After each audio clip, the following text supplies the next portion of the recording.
Conway-Walsh.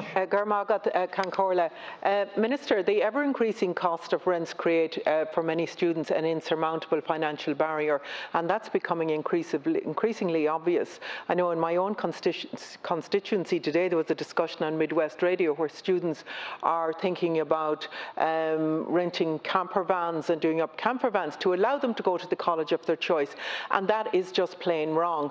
Now, Minister, you talked about PUP payments and supports that are there, but the fact is for the student population from September they won't be there, and I would really ask you to ask Minister Harris, seems to be turning a deaf ear to this. Every time I ask him about fairness in PUP payments for students, he is pretending not to hear me.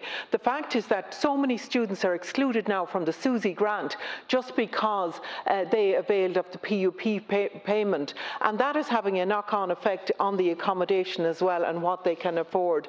Now, Minister, I welcome the fact that the government is acting on the USI bill that was brought forward by Sinn Féin. I really do welcome it, and the 28 days and in terms of the 2 months as well. Now, that won't do anything in terms of obviously retrospectively and getting the thousands that were robbed of students across this country last year. I do share my colleagues' specific concerns around the informal pressure that can be put on students as well, and I think we need to be mindful of that, and I would ask you to give that consideration.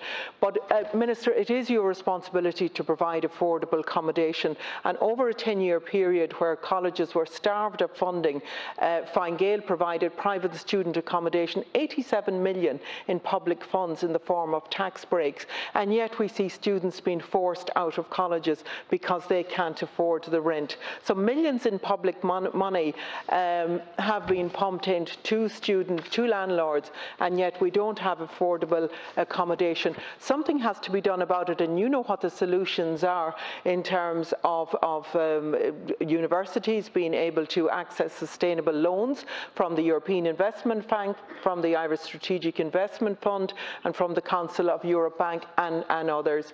To avail of this financing and to cover the repayments during the building phase, colleges need adequate core and capital funding budgets. Minister, it is within the gift of the government to sort out student accommodation. I would plead with you to do so. I welcome today's bill, but there's much more that needs to be done. Thank you.